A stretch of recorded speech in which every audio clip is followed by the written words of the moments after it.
Yes सरकार, chapter number 26 general provisions under customs act, very important chapter under customs. Sir custom का chapter number 2 एक तरह से charging section, section number 12 आ रहा है आपके सामने, दिल थाम के बैठेगा कि custom duty will be levied on import of goods और export of goods into India, import of goods into India and export of goods from India as per the rates given in custom tariff act. Okay, तो sir charging section कहता है import of goods into India और export of goods from India पे custom लगेगा। What do mean by India? Hindustan India को define किया है sir. सुनना बात ध्यान से, for the purpose of customs act India means land mass जो है इंडिया का, land mass plus 12 nautical mile. बेटा from sea shore 12 nautical mile, जिसको इंडियन टेरिटोरियल वाटर कहते हैं, वो भी इंडिया का पार्ट है और every provision of the customs act वहां पे भी अप्लाई होता है। पर उसके आगे 200 नॉटिकल माइल्स तक, मतलब सर 12 के बाद जो नेक्स्ट 188 नॉटिकल माइल्स है, जिसको बोलते हैं क्या sir, continental shelf and exclusive economic zone of India, वो भी इंडिया का पार्ट है। पर for the purpose of customs act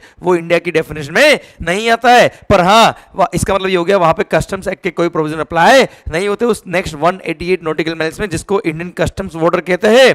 पर हाँ, सिंस उस 188 नॉटिकल माइल्स को इंडियन कस्टम्स बॉर्डर कहते हैं, क्योंकि इंडियन कस्टम बॉर्डर का एक्ट का इंडियन कस्टम्स बॉर्डर का डेफिनेशन चेंज करके बोल दिया था क्या, Indian custom border shall extend up to continental shelf and exclusive economic zone of India. इसलिए वहां पे सारे अरेस्ट और डिटेंशन के प्रोविजन अप्लाई होते हैं। अगर आपने वहां पे कोई ऑफेंस कमिट किया तो वहां अरेस्ट और डिटेंशन के प्रोविजन अप्लाई होंगे up to 200 nautical miles. Okay sir, पर उस 188 नॉटिकल माइल्स में, अच्छा 12 नॉटिकल माइल तक इंडियन टेरिटोरियल बॉर्डर में तो सारे provision of the customs act apply होंगे। कोई भी वेसल या कोई भी एयरक्राफ्ट 12 नॉटिकल माइल में आ गया, मतलब इंडियन कस्टम्स एक्ट के सारे प्रोविजन वहां पे अप्लाई होंगे। पर हाँ सर ध्यान देना, उस 188 नॉटिकल माइल में अगर कोई वेसल आया और घूम फिर के वापस चला गया, तो ऐसे केस में सर सिंस वो फ्री ट्रांजिट जोन है फॉर इंटरनेशनल शिपमेंट, वहां पे कस्टम्स के कोई प्रोविजन अप्लाई नहीं होंगे अगर वो 12 नॉटिकल माइल में एंटर नहीं हुआ तो। और हाँ, अगर उसने कोई ऑफेंस वगैरह किया होगा तो सर अरेस्ट डिटेंशन के प्रोविजन वहां पे अप्लाई हो जाएंगे। और एक और बात सर ध्यान देना, उस 188 नॉटिकल माइल्स में अगर आपने सर वहां पे कोई ऑयल रिग एस्टेब्लिश करी हुई है, ऑयल रिग मतलब ऐसा इंस्टॉलेशन स्ट्रक्चर और vessel which is installed for the purpose of extraction, production और प्रोस्पेक्टिंग ऑफ मिनरल ऑयल और नेचुरल गैस, तो वो ऑयल रिग इंडिया के डेफिनेशन का स्कोप का पार्ट बनता है। मतलब सर वहां पे कोई गुड्स आउट ऑफ इंडिया से इंपोर्ट किया तो कस्टम्स लगेगा, वहां से एक्सपोर्ट किया तो एक्सपोर्ट के प्रोविजन लगेंगे। पर हाँ, उस ऑयल रिग से अगर कोई गुड्स आप मुंबई में लेके आए, जैसे बॉम्बे हाई ऑयल रिग से आप कोई गुड्स मुंबई में लेके आए, तो सर ऐसे केस में वो इंपोर्ट नहीं है, क्योंकि इंडिया से इंडिया में लेके आए। क्लियर? या कोई गुड्स आपने मुंबई से ऑयल रिग में भेजा जो 188 नॉटिकल माइल्स में है, तो सर ऐसे केस में कोई कस्टम्स के प्रोविजन अप्लाई नहीं होंगे, क्योंकि इंडिया से इंडिया गया बेटा। ओके, पर हाँ सर याद है मैंने एग्जांपल दिया था पानी में तैरता हुआ होटल। सर जो 188 नॉटिकल माइल है वहां पे मान लो अपना पानी में तैरता हुआ एक होटल है, तो वो इंडिया की डेफिनेशन का पार्ट नहीं है। कोई गुड्स अगर आपने इंडिया से मुंबई से कोई गुड्स अगर ऑयल वहां पे उस इंडिया में वहां तैरते हुए होटल में भेजा है, तो वो एक्सपोर्ट, और वहां से कोई गुड्स इंडिया में लाया तो इंपोर्ट के स्कोप में आ जाएगा। ओके, ये हमने पढ़ लिया क्या इंडिया क्या होता है। अब sir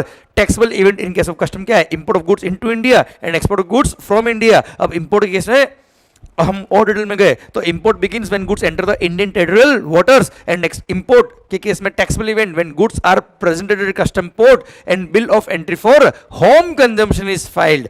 clear? And export completes when goods are cleared after payment of custom duty. तो ऐसे केस में वो डोमेस्टिक गुड्स कहलाती है बेटा। टेक्निकली इंपोर्टेड गुड्स तब तक ही कहलाती है जब तक गुड्स क्लियर नहीं हुआ कस्टम पोर्ट पे आने के बाद। ओके सर, एक्सपोर्ट के केस में taxable event, export begins when goods are presented at custom port and shipping bill और bill of export is filed, and export completes when goods cross the Indian territorial waters। और हाँ ध्यान रखना, Indian territorial water cross होने से पहले अगर कोई वेसल डिस्ट्रॉय हो गया, गुड्स डिस्ट्रॉय हो गए, मतलब वो एक्सपोर्ट नहीं हुआ, ऐसे केस में कोई ड्यूटी ड्रॉबैक नहीं मिलता, आपको पता है बेटा। और उसके बाद डिस्ट्रॉय हुआ तो सर बात अलग हो जाएगी, वो एक्सपोर्ट में कवर हो जाएगा बच्चों। ओके सर, ये हो गया section 12 charging section along with the definition of India. अब आ रहा है सेक्शन नंबर देखना 15 16। अच्छा सुनना, सेक्शन नंबर 13 14, 13 है पिल्फर्ड गुड्स, बाद में पढ़ेंगे। सेक्शन नंबर 14 है वैल्यूएशन, हम बाद में पढ़ेंगे, पूरा चैप्टर दिया है। Section number 15 16 in case of import of goods. Section number 15 relevant date for rate of duty and tariff value, section 15, और relevant date for rate of duty and tariff value section number 16। 15 की बात करें पहले बेटा, तो sir in case of import of goods relevant date for rate of duty and tariff value, sir याद आया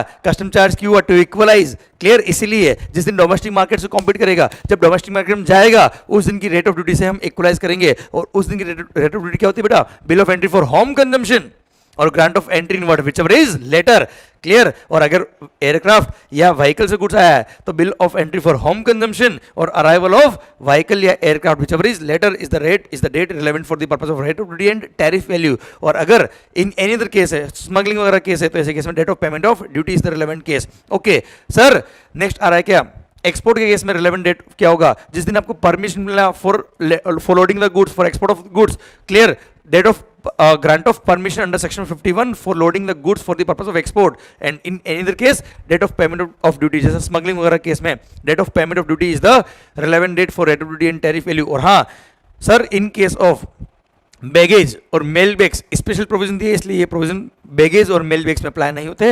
हाँ, सेक्शन 15 16 अप्लाई होंगे, भले गुड्स आपने इंपोर्ट या एक्सपोर्ट किया बाय वेसल, एयरक्राफ्ट या व्हीकल, कोई फर्क नहीं पड़ता। और हाँ, डीटीए डोमेस्टिक टैरिफ एरिया से अगर आपने एसीजेड को कोई गुड्स अप्लाई किया है तो वो एक्सपोर्ट के स्कोप में कवर नहीं होता है, जैसा एसआर स्टील लिमिटेड के केस में जजमेंट आया हुआ है, तिरुपति उद्योग लिमिटेड के केस में जजमेंट आया हुआ है, मैंने पढ़ाया आपको बेटा, क्लियर। क्योंकि एक्सपोर्ट का डेफिनेशन क्या है, taking goods from India to a place outside India, and SEZ is not a place located outside India. इसको लोकेटेड आउटसाइड इंडिया माना जाता है for other benefit in the customs act या other law बेटा, पर for the purpose of customs act export means taking goods from India to a place outside India, and SEZ is not a place located outside India. Okay, section number 17 sir, assessment of duty. ध्यान देना बेटा, आप export कर रहे हो या import कर रहे हो, बिल ऑफ एंट्री फाइल कर रहे हो या शिपिंग बिल फाइल कर रहे हो या बिल ऑफ एक्सपोर्ट फाइल कर रहे हो, सर एवरी इंपोर्टर या एक्सपोर्टर उसको सेल्फ असेस करके लेके आएगा, बिल ऑफ एंट्री या शिपिंग बिल में सेल्फ असेसमेंट करके लेके आएगा, ड्यूटी का अमाउंट लिखेगा, और जो सेल्फ असेसमेंट उसने डॉक्यूमेंट फाइल किया है बिल ऑफ एंट्री या शिपिंग बिल, उसको डिपार्टमेंट क्या करेगा, वेरीफाई करेगा। ध्यान रखना, बिल ऑफ एंट्री या शिपिंग बिल जो भी आप फाइल करते हो for the purpose of clearance of the goods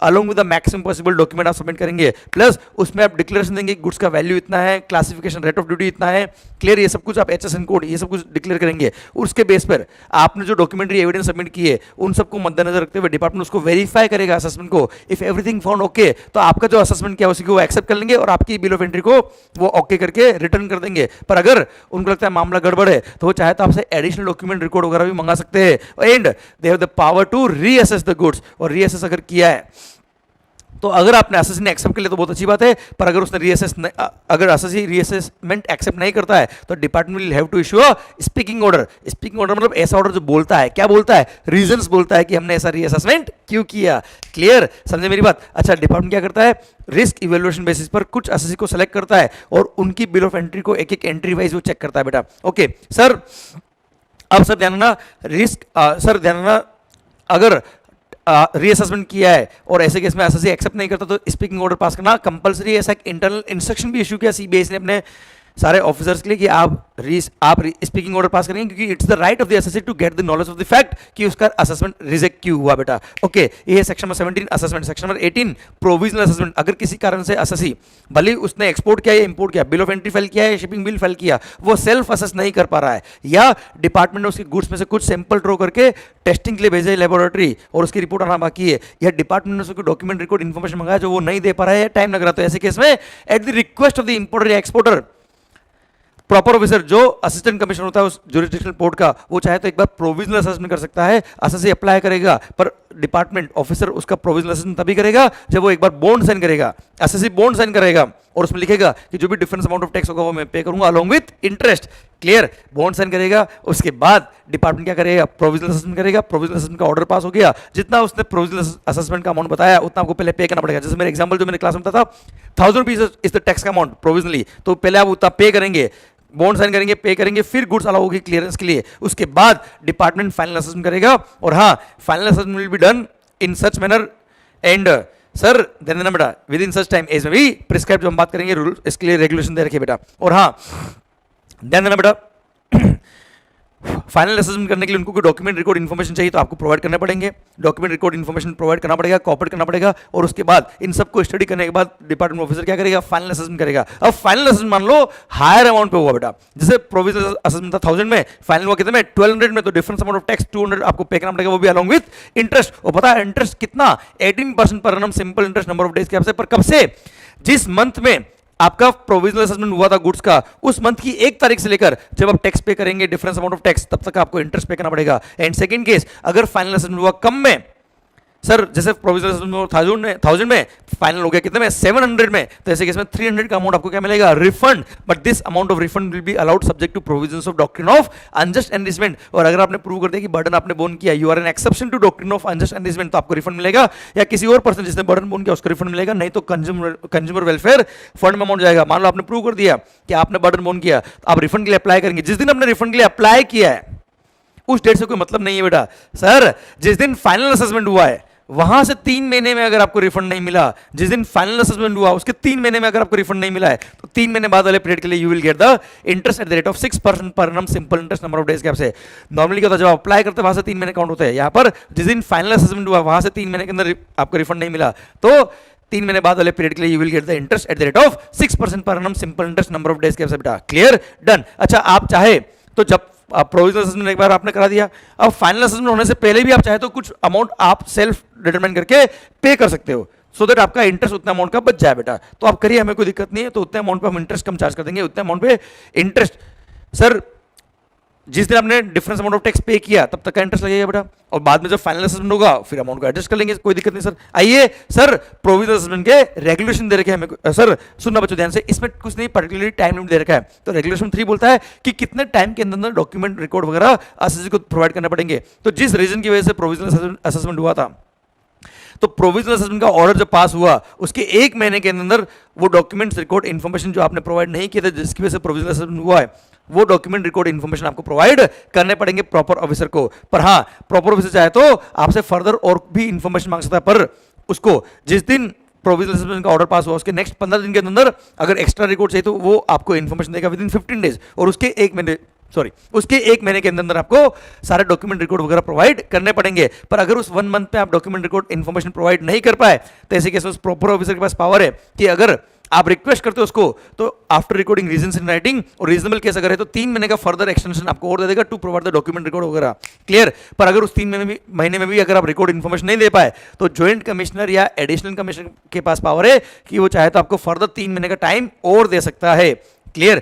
पर उस 3 महीने में भी आप डॉक्यूमेंट नहीं दे पाए, आपके पास रीजनेबल रीजन था, तो कमिश्नर चाहे तो फर्दर और टाइम आपको अलाउ कर सकता है, जितना भी टाइम उसको लगता है कि रीजनेबल है उतना वो अलाउ कर देगा, कोई लिमिट उसके लिए फिक्स नहीं किया।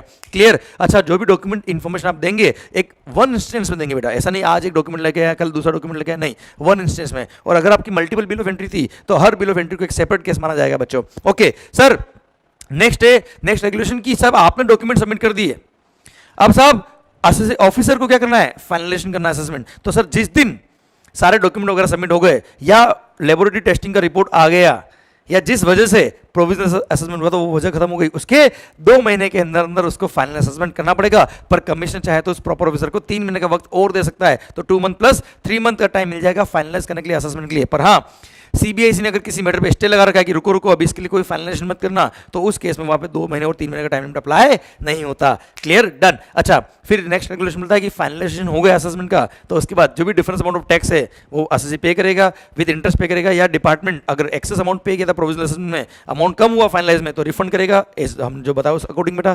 क्लियर। और इंटरेस्ट की बात मैं आपसे ऑलरेडी कर चुका हूं, और अगर किसने रेगुलेशन फॉलो नहीं करे तो 50,000 तक का पेनल्टी उस एसएससी पे चार्ज उस पर्सन पे चार्ज हो सकता है बेटा। Clear, under these regulations. पक्का, डन। ये था रेगुलेशन, ये था आपका rule section number 18 along the rules की customs finalisation of provisional assessment regulations.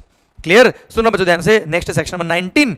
Sir अगर आपने मोर देन 1 गुड्स इंपोर्ट किए, when set of articles are imported into India, when set of articles are imported into India, more than 1 goods import किया, price common charge किया, तो ऐसे case में किस goods में हम क्लासिफाई करेंगे। अगर गुड्स पे स्पेसिफिक ड्यूटी लगती है, मतलब अमाउंट पर यूनिट फिक्स है, तो ऐसे केस में कोई झगड़ा होगा ही नहीं बेटा, क्योंकि वहां पे इंडिविजुअल वैल्यू की जरूरत नहीं होती बेटा।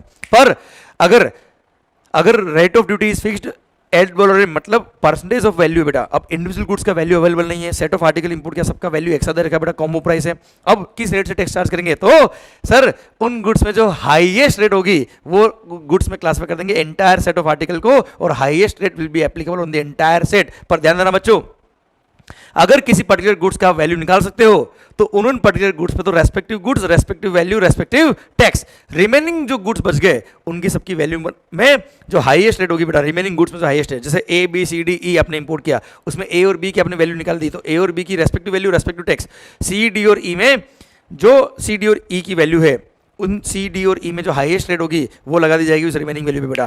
Clear, done. और सबका अगर इंडिविजुअल वैल्यू निकाल सकते हो, हमें कोई दिक्कत नहीं बेटा। रेस्पेक्टिव वैल्यू, रेस्पेक्टिव टैक्स, बात करता हूं बेटा। ओके, पर सर अगर आपने कभी अगर आपने कभी पार्ट्स और कंपोनेंट्स भी इंपोर्ट किया along with the main goods, और अगर पार्ट्स और कंपोनेंट्स आपने इंपोर्ट किया along with the main goods, these are in essential quantity, तो वो पार्ट्स और कंपोनेंट्स को सेपरेट गुड्स नहीं मानेंगे, ये मानेंगे आपने मेन गुड्स इंपोर्ट किया, और पार्ट्स और कंपोनेंट्स की रेट को हम इग्नोर करेंगे बेटा। पर अगर आपने जो गुड्स इंपोर्ट किया वो अलोंग विद द पार्ट्स और कंपोनेंट्स है, पर पार्ट्स और components are imported in essential quantity, are not imported in essential quantity, मतलब आपने एडिशनल क्वांटिटी इंपोर्ट किया तो ऐसे, और उसमें अगर वैल्यू अलग से नहीं दे रखा है, प्राइस दोनों के लिए कॉम्बो बना रखा है उसने, कॉमन प्राइस है, तो ऐसे केस में हाईएस्ट रेट लगेगा, और जो गुड्स की वैल्यू है वो गुड्स की रेट और कंपोनेंट या पार्ट्स या एक्सेसरीज की रेट जो भी हायर होगा वो लग जाएगा बच्चों इस केस में। क्लियर, समझे मेरी बात? डन। सर ये था सेक्शन नंबर 19। बच्चों ध्यान रखना, आप हमेशा अपने क्लाइंट को इस तरह की एडवाइस दीजिए कि सर वो सेट ऑफ आर्टिकल इंपोर्ट नहीं करे, वो क्या करे, अलग अलग पार्ट्स, अलग अलग जो गुड्स उसने इंपोर्ट किया, भले इनवॉइस एक बनवा दे पर सबकी वैल्यूज अलग अलग लिखवा दे, तो रेस्पेक्टिव वैल्यू रेस्पेक्टिव टैक्स लग जाएगा, उससे टैक्स बचने का चांस है उसका बेटा। Section number 19। सेक्शन नंबर 19 में क्या आता है? 20 हम बाद में पढ़ेंगे। 21 याद है क्या? जेटसम, फ्लोटसम, डेरेलिक्ट, रेकेज। अबे वो ऐसे नहीं सर, रेकेज सुनना बच्चा ध्यान से।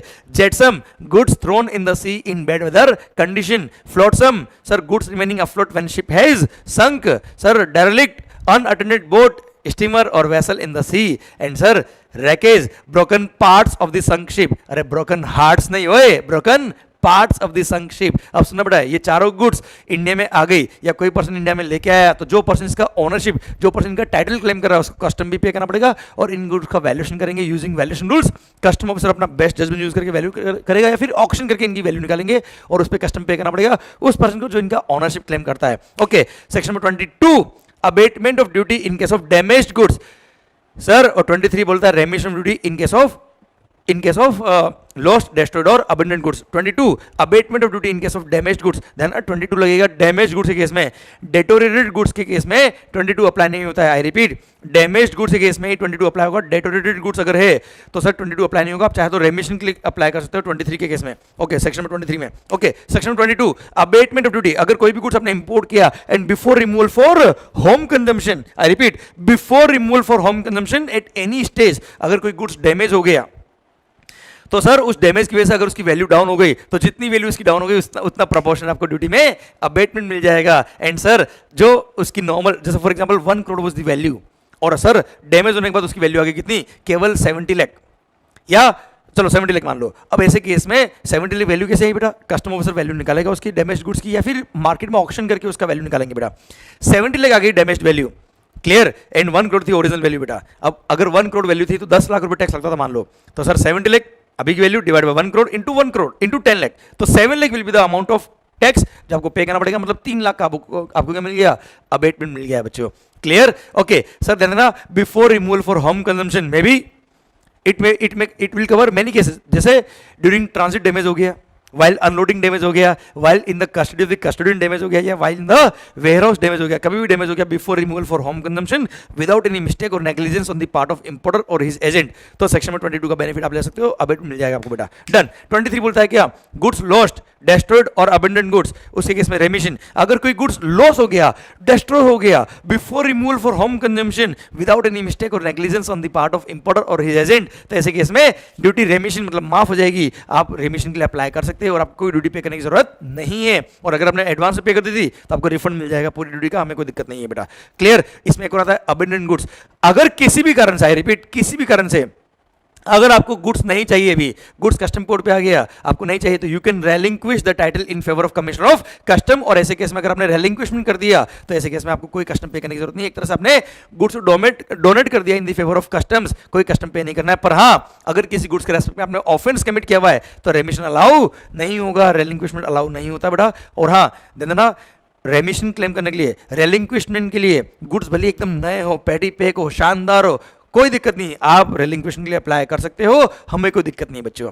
क्लियर? डन। सर जैसा सुनना बेटा, सिम्फनी सर्विसेज इंडिया लिमिटेड के केस में जजमेंट आया था बेटा, आपको पता है क्या कि गुड्स थोड़े से डैमेज हो गए, पर वो बोलता है मेरे को तो रेलिंक्विशन में अप्लाई करना है, तो यस अलाउ हो गया, और हाई कोर्ट में केस जीत गया, और ऐसे केस में मैं तो कह रहा हूँ इतना सा डैमेज नहीं, मैं तो कह रहा हूँ डैमेज हुआ ही नहीं, नया का नया था, फिर भी रिलिंक्विशन करना है, करो, हमें कोई दिक्कत नहीं बेटा। क्लियर? पर ऑफेंडेड गुड्स नहीं होने चाहिए बेटा। क्लियर? अगर ऑफेंस कमिट किया तो ऐसे केस में रिलिंक्विशन अलाउ नहीं होता। ये था सेक्शन नंबर 23। आइए 24 बोलता है डीनेचरिंग ऑफ द गुड्स और म्यूटिलेशन ऑफ द गुड्स। मतलब आपने खराब किया गुड्स को, पर पूरा खराब नहीं किया। एग्जांपल, दारू याद है बेटा? अरे अल्कोहल, दारू में क्या मिक्स करते हैं? अबे ओ सोडा नहीं, ओए क्या मिक्स करते हैं? इथेनॉल। क्यों मिक्स करते हैं? So that it remain capable of being used for a particular use only, और जिस यूज के लिए गुड्स बचेगा उस अकॉर्डिंग ही कस्टम लगाएंगे बेटा। क्लियर? तो कोई गुड्स अगर आपने इंपोर्ट किया जिसके मल्टीपल यूज है और यूज के अकॉर्डिंग कस्टम रेट अलग अलग है, तो ऐसे केस में at the request of the importer proper officer चाहे तो उस इंपोर्टेड गुड्स में कुछ prescribe content in prescribe quantity mix कर देगा, so that it remain capable of being used for a particular use only, और जिस यूज के लिए वो गुड्स बचा है उस यूज के अकॉर्डिंग जो रेट लगता है वही रेट लगेगा उन इंपोर्टेड गुड्स बेटा। ये था सेक्शन 24। 25 सुना बेटा, 25 पढ़ेंगे हम एग्जाम्शन के चैप्टर में, गवर्नमेंट के पास power to grant the exemption to any of the goods. Clear? आ रहा है 26, तो सेक्शन 20 और 26 दोनों साथ में पढ़ रहे हैं बेटा। अगर मान लो आपने कोई भी गुड्स इंडिया से एक्सपोर्ट किया था और वो गुड्स वापस से रिटर्न हो गया, otherwise then by way of resale, मतलब उसने सेल रिटर्न कर दिया, तो ऐसे केस में फर्स्ट पॉइंट, जब वो गुड्स वापस से इंडिया में आएगा तो उसको नॉर्मल इंपोर्ट नहीं मानेंगे। सेकंड थिंग, उस पर कोई कस्टम्स नहीं लगेगा। थर्ड थिंग, अगर आपने एक्सपोर्ट करने पे कोई एक्सपोर्ट ड्यूटी पे करी थी और अगर गुड्स 1 साल में वापस आ गया, तो ऐसे केस में आपको वो एक्सपोर्ट ड्यूटी का रिफंड मिल जाएगा, आप 6 महीने के अंदर रिफंड क्लेम कर सकते हो बच्चों। थर्ड केस, नेक्स्ट केस, अगर आपने जब गुड्स एक्सपोर्ट किया था और वो वापस आया for the purpose bye way of resale, मतलब मैंने एक्सपोर्ट किया और आपने इंपोर्ट किया, बाय वे ऑफ रीसेल अगर इंडिया में आया तो नॉर्मल इंपोर्ट है, नॉर्मल कस्टम लगेगा बेटा। पर otherwise bye way of resale अगर आया है तो उसको इंपोर्ट नहीं मानते, कोई कस्टम नहीं लगाएंगे। पर हाँ, जब आपने गुड्स एक्सपोर्ट किया था तब आपने कुछ एक्सपोर्ट के इंसेंटिव लिए थे, जैसे ड्रॉबैक लिया था, रिफंड लिया था, कोई बेनिफिट लिया था, तो उतना अमाउंट आपको गवर्नमेंट को वापस रिटर्न करना पड़ेगा in the form of payment of custom duty, अगर वो गुड्स 3 साल प्लस एक्सटेंशन में अगर वापस आ गया है। क्लियर? विदाउट बीइंग रीमैन्युफैक्चर्ड और रीप्रोसेस, वही गुड्स आना चाहिए बेटा। ओके, नेक्स्ट सर, अगर आपने कोई गुड्स एक्सपोर्ट किया था और वो गुड्स वापस आया है पर for the purpose of repairs आया है, for the purpose of repairs आया है बेटा, या रीप्रोसेसिंग, रिपेयर से रीप्रोसेसिंग के लिए आया है, या फिर रीमेकिंग के लिए आया है, या रिकंडीशनिंग के लिए आया है, तो ऐसे केस में सर वो गुड्स जब आया है तब कोई कस्टम पे करने की जरूरत नहीं है। पर सर देना रिपेयर्स के लिए आया है या फिर रिकंडीशन के लिए, तो 1 साल के अंदर आ जाना चाहिए बेटा। और अगर sir reprocessing, I repeat, sorry यहाँ पे टाइम नोट के अंदर बता रहा हूँ वापस, अगर कोई गुड्स रिपेयर्स के लिए आया है, हाँ सर, रिपेयर्स या रिकंडीशन लिया तो 3 साल के अंदर आ जाना चाहिए। नेपाल के केस में 10 साल का टाइम है, और अगर रीप्रोसेसिंग, रीमेकिंग, रिफाइनिंग या एनी सच प्रोसेस लिया तो 1 साल के अंदर आ जाना चाहिए बेटा। रिपेयर्स या रिकंडीशन के लिए 3 साल, नेपाल के केस में 10 साल, और रिफाइनिंग, रीप्रोसेसिंग या रीमेकिंग या सिमिलर प्रोसेस के लिए आया तो विद इन 1 ईयर गुड्स आ जाना चाहिए। सर जब आपने एक्सपोर्ट किया तो इसके 1 साल में आ जाना चाहिए, और अगर आया है तो कोई कस्टम पे नहीं करना, पर वो गुड्स रिपेयरिंग या रीप्रोसेसिंग या जो भी प्रोसेस के लिए आया था वो प्रोसेस करने के 6 महीने के अंदर वापस एक्सपोर्ट हो जाना चाहिए। मतलब जब इंपोर्ट किया उसके 6 महीने वापस एक्सपोर्ट हो जाना चाहिए। प्लस जब इंपोर्ट होता है आप बॉन्ड साइन करेंगे जुरिस्डिक्शनल ऑफिसर से कि साहब ये गुड्स को मैं प्रोसेस करके वापस with in the prescribe time जो 6 महीने का है उसमें भेज दूंगा, नहीं भेजा तो मैं इन पे जो मेरे को बेनिफिट मिला टैक्स का वो मैं पे करूंगा along with interest. Clear? And sir देना सच गुड्स शुड बी री एक्सपोर्टेड विद इन 6 मंथ, पर कमीशन चाहे तो 6 महीने का टाइम और दे सकता है। Plus AC DC, assistant commissioner deputy commissioner of the jurisdictional port, sir उसको वेरीफाई करेगा कि जो गुड्स इंडिया में आया है वही इंडिया से बाहर जाना चाहिए, कोई और गुड्स इंडिया से बाहर नहीं जाना चाहिए बेटा। क्लियर? डन। तो ये बेनिफिट है, अदरवाइज जो कस्टम बेनिफिट आपको मिले तो वो आपको गवर्नमेंट को रिटर्न करना पड़ेंगे with interest. Okay, last case, अगर कोई गुड्स आपने इंडिया से बाहर भेजा, ध्यान देना 2 बार एग्जाम में क्वेश्चन आ चुका है, अगर आपने कोई गुड्स 2 या 3 बार, अगर आपने कोई गुड्स इंडिया से बाहर भेजा for the purpose of repairs और वो गुड्स रिपेयर्स होके वापस से इंडिया में आ गया विदाउट गेटिंग रीमैन्युफैक्चर्ड और reprocessed within 3 year plus extension if any allowed by the department, तो ऐसे केस में जब वो मशीन इंडिया में आएगी तो पूरी वैल्यू पे कस्टम पे नहीं करना है, पर हाँ fair cost of repairing, I repeat fair cost of repairing including parts और कंपोनेंट्स और materials used in such repairing, उसकी जो फेयर कॉस्ट है, भले ही उसने मेरे से चार्ज किया या नहीं किया, फ्री वारंटी में था बेटा, कोई चार्ज नहीं, फिर भी fair cost of repairing including cost of parts और कंपोनेंट्स और materials used in such repairing plus freight and insurance both ways, इस अमाउंट में मुझे कस्टम पे करना पड़ेगा, पूरी वैल्यू ऑफ मशीन पे कस्टम पे करने की जरूरत नहीं है। क्लियर? डन। ये सेक्शन 20 और 26 खत्म होता है। अब सर 25A और 25B 2 सेक्शन और ऐड हुए। 25A बोलता है inward processing of the goods, कोई गुड्स अगर इंडिया में आया for the purpose of repairs या रीप्रोसेसिंग या एनी फर्दर प्रोसेस या मैन्युफैक्चरिंग, तो ऐसे केस में वो गुड्स जब आएगा तो कोई कस्टम पे नहीं करना है, पर आपको बॉन्ड साइन करना पड़ेगा कि मैं इन गुड्स को वापस से बाहर भेज दूंगा। पर हाँ, those goods should be notified goods under section 25A, और नोटिफाइड गुड्स अगर इंडिया में आई है for the purpose of repairs या रीमैन्युफैक्चर वगैरह सर या कोई भी प्रोसेस के लिए अगर कोई गुड्स इंडिया में आई है फर्दर प्रोसेसिंग या मैन्युफैक्चर के लिए तो कोई कस्टम पे नहीं करना, पर कंडीशन क्या है, वो नोटिफाइड गुड्स शुड बी री एक्सपोर्टेड विद इन 1 ईयर, एक साल में वापस इंडिया से बाहर चले जाना चाहिए, plus SDC must be satisfied कि जो गुड्स आया था वही इंडिया से बाहर गया है, प्लस गवर्नमेंट चाहे तो कुछ और कंडीशन भी नोटिफाई कर सकती है। 25 भी बोलता है outer processing of goods, notified goods के केस में, आई रिपीट, नोटिफाइड गुड्स अगर आपने आउट ऑफ इंडिया भेजा है for the purpose of repairs या एनी मैन्युफैक्चरिंग प्रोसेस या any process, out of India आपने रिपेयरिंग के लिए भेजा है या मैन्युफैक्चरिंग प्रोसेस के लिए भेजा है या किसी और प्रोसेस के लिए भेजा है और वो प्रोसेस होकर गुड्स इंडिया में वापस आ रहा है with in 1 year, plus SDC satisfied है कि जो गुड्स गया था वही वापस आया है, क्लियर, प्रोसेसिंग होने के बाद, फर्दर प्रोसेसिंग या मैन्युफैक्चर होने के बाद, ध्यान रखना बेटा, तो नोटिफाइड गुड्स के केस में कोई कस्टम पे करने की जरूरत नहीं है नोटिफाइड गुड्स के केस में। बाकी आपको पता है रिपेयरिंग के लिए अगर गुड्स वापस रिपेयरिंग के गुड्स बाहर गया, रिपेयरिंग होकर वापस इंडिया में आता है विदाउट बीइंग रीमैन्युफैक्चर्ड और रीप्रोसेस्ड, तो ऐसे केस में फेयर कॉस्ट ऑफ रिपेयरिंग पे टैक्स पे करना पड़ता है बेटा, जो हमने पढ़ा। पर 25 भी बोलता है, 25 सेक्शन गवर्नमेंट को पावर है कि वो नोटिफाई कर सकता है गुड्स को जहाँ पे कोई कस्टम पे करने की जरूरत नहीं है अगर एक साल में गुड्स वापस आ गया है तो। क्लियर, डन, भारत माता की जय। और ध्यान रखना क्वेश्चन अगर कुछ भी नहीं लिखता है तो आपको नॉर्मल केस में अगर कोई गुड्स इंडिया से बाहर गया रिपेयरिंग के लिए और रिपेयरिंग होकर वापस आता है तो ऐसे केस में आपको fair cost of repairing including parts और components of material used in such repairing, भले उसने चार्ज किया है नहीं किया, प्लस फ्रेट और इंश्योरेंस बोथ इस अमाउंट पे कस्टम पे करना है आपको अगर क्वेश्चन में कुछ नहीं लिखा है तो। Clear, done. इसी के साथ भारत माता की जय, पूरा चैप्टर खत्म होता है। हाँ, एक बात और बाकी रहेगी सर, सेक्शन में 26A, सुनो बच्चों, एक बात और रहेगी 26A, अगर आपने कोई गुड्स इंपोर्ट किया, अगर आपने कोई गुड्स इंपोर्ट किया इंडिया में, क्लियर कर दिया फॉर होम कंजम्पशन, और सर क्लियर कर दिया फॉर होम कंजम्पशन, उसके बाद पता पड़ा कस्टम पे कर दिया, उसके बाद पता पड़ा कि goods were found to be defective या नॉट एज पर स्पेसिफिकेशन, तो सर ऐसे केस में बोला है क्या, जिस दिन आपने क्लियर किया फॉर होम कंजम्पशन, जिस दिन order for clearing of the goods था, उसके 30 दिन के अंदर गुड्स को या तो आप वापस से सर डिपार्टमेंट को बता देना, ऑफिसर को बता देना कि साहब मेरे को ये गुड्स नहीं चाहिए, I want to relinquish the title in favour of commission of customs, या फिर इन गुड्स को वापस एक्सपोर्ट कर देना, या फिर कस्टम ऑफिसर की प्रेजेंस में इन गुड्स को डिस्ट्रॉय कर देना up to the level of no recovery. तो ऐसे केस में जो आपने कस्टम पे किया उसका आपको क्या मिल जाएगा, रिफंड मिल जाएगा, क्योंकि at the time of removal of the goods आपको नहीं पता था डिफेक्टिव गुड्स है, रिमूव करने के बाद पता पड़ा कि goods were found to be defective या नॉट एज पर स्पेसिफिकेशन, तो ऐसे केस में जो कस्टम पे किया उसका क्या मिल जाएगा, रिफंड मिल जाएगा even after clearance for home consumption. देखो 22 और 23 जो हमने पढ़ा था उसमें बोला था before removal for home consumption आपको रेलिंक्विश करना पड़ेगा, 23 में बोला था बेटा ये बात। क्लियर, यहाँ पे after removal for home consumption भी रेलिंक्विशमेंट के लिए अप्लाई कर सकते हो, रिफंड के लिए अप्लाई कर सकते हो अगर goods for found to be defective या नॉट एज पर स्पेसिफिकेशन। पर टाइम कितना है, 30 दिन, पर लेट हो गए तो कमीशन चाहे तो आपको 3 महीने का टाइम और दे सकता है।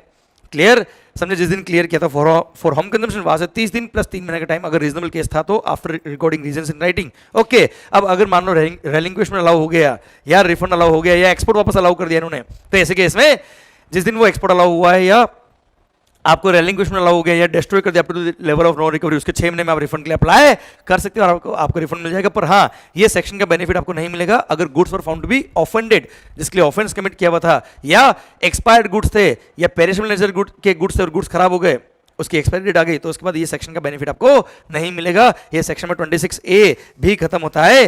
अब आई होप ये पूरा पॉइंट आपको समझ में आया बच्चों। अरे क्लियर, पक्का बेटा, माहौल, सर भारत माता की जय। आई होप पूरा चैप्टर आपके लिए क्लियर है। ये चैप्टर नंबर 26 कस्टम का जो सेकंड चैप्टर था बहुत इंपॉर्टेंट, इसमें से एक क्वेश्चन नॉर्मली बनता ही बनता है 4 मार्क का मिनिमम। क्लियर, अच्छे से सुनिएगा। और हाँ बच्चों, एक गलती मेरे से हो गई, रेट ऑफ इंटरेस्ट में जल्दबाजी में 18% पर एनम बोल गया। अरे कस्टम्स के केस में इंटायर कस्टम्स एक्ट में ध्यान रखिएगा, रेट ऑफ इंटरेस्ट जो अभी एप्लीकेबल जो नोटिफाइड है वो है 15% पर एनम।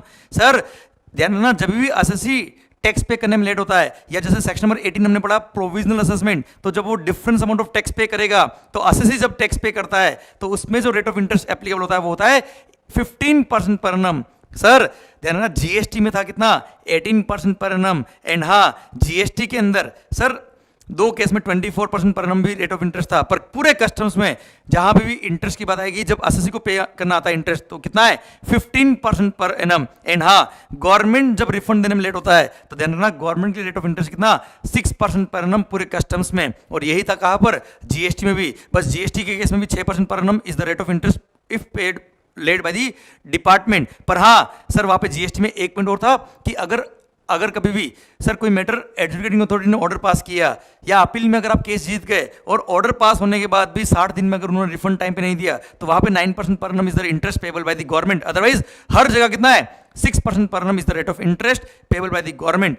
क्लियर। पर एसएससी की बात करूंगा तो हमेशा रेट ऑफ इंटरेस्ट कितना बेटा 15% पर एनम, कस्टम के केस में जीएसटी में 18% और 2 केस में जीएसटी में सर 24% बच्चों, क्लियर। सर 15% पर annum is the rate of interest, custom के केस में जीएसटी में 18% और 24% बेटा, clear, done. Thank you so much, thank you, all the best, thank you.